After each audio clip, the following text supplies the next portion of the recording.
In what has become a 70-year ritual, a turkey was presented to President Trump as part of the unofficial kickoff to the nation's Thanksgiving celebration.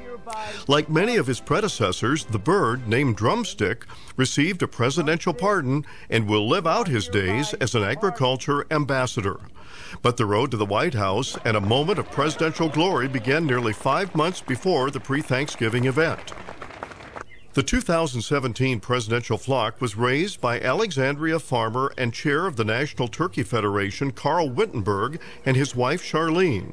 The couple placed 80 birds into a small barn in late June and began the task of grooming, preparing, and choosing the perfect turkey to represent the nation's turkey industry at the White House. And it's really about appearance and stance and posture.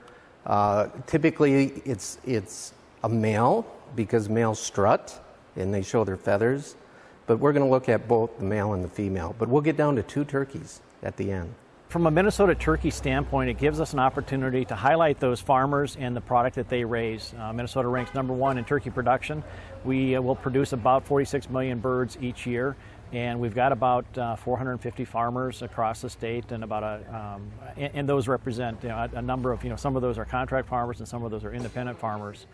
And so it's an important part of the economy, and it's a chance for us to promote that. As chair of the National Turkey Federation, Wittenberg had the honor of raising the presidential flock, but chose to take the experience a step further. He enlisted the help of local 4-H'ers who participated in a Science of Agriculture challenge and applied for the opportunity to help raise the birds. So we had the Science of Ag team that was developed at the start of 2017 who competed on a state level. So there's 5 members of the STEM team. They're all girls, and they've been active in looking at the flock over time and will continue to be, and taking photos and videos and watching the different characteristics of the presidential flock. The girls were involved when the turkeys were placed here. They were able to settle some of them. A couple have visited the turkey farm in person, and we're helping place 26,000 poults. So they really are learning about the turkey industry as a whole, in addition to raising the presidential flock.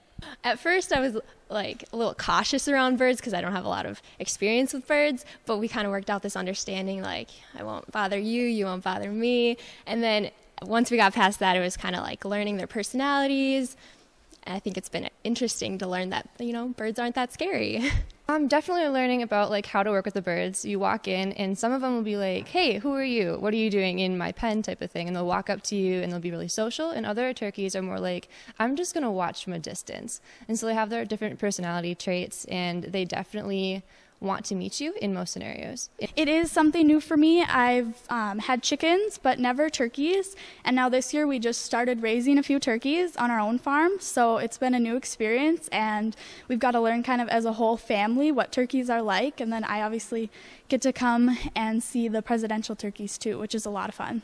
Throughout the summer, the 4-H'ers worked with the birds to acclimate them to people, bright lights, and noisy conditions to simulate what they would experience when they faced the bright lights of the national media. Along the way, the 4-H'ers not only prepared the birds, they learned a lot about the turkey industry and had fun doing it. Well, it's been an exciting process, that's for sure. We have done a lot of work with the birds, and I'm really excited to see how they'll behave in DC, just because we've been doing so much work to try and get them used to people and interacting with them and working with them on the table. And my favorite part, getting to gobble on cue. I've really learned a lot. Coming into it, we didn't really know anything at all. I had no experience with poultry, much less turkeys. So coming in, you really learned all about the turkey industry, like raising turkeys, different things like that, all the things that go into it that you really never would have thought of unless you had the experience.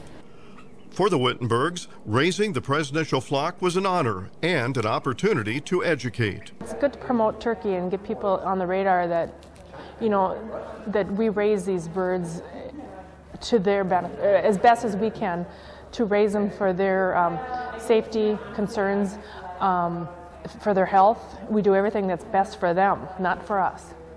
By November, the flock of 80 birds had been whittled down to just a handful of finalists who had made the cut. And finally, it was down to 2. The 2 large white toms were chosen for their appearance and demeanor. Once selected, the birds ran the gauntlet of appearances, including a visit to the Brandon Evansville School, where they helped educate kids about turkeys and turkey farming. From there, the birds were loaded into their presidential crates and driven thousands of miles to the nation's capital for their moments of glory. But this process was more than just about bringing birds to the White House for a photo op. It offered the opportunity to give 4-H'ers some valuable experience, and it raised the visibility of Minnesota's turkey farmers. But for the family that raised them, the opportunity to present a turkey to the president meant so much more. We as Americans are blessed with our freedom, and it's a great time of the year to give thanks. And turkey is the centerpiece of most families throughout the United States and enjoying our nutritious protein. So it's a great honor to be there. And that's what the White House event's about, is the kickoff to Thanksgiving and celebrating family and all the many blessings we have as Americans.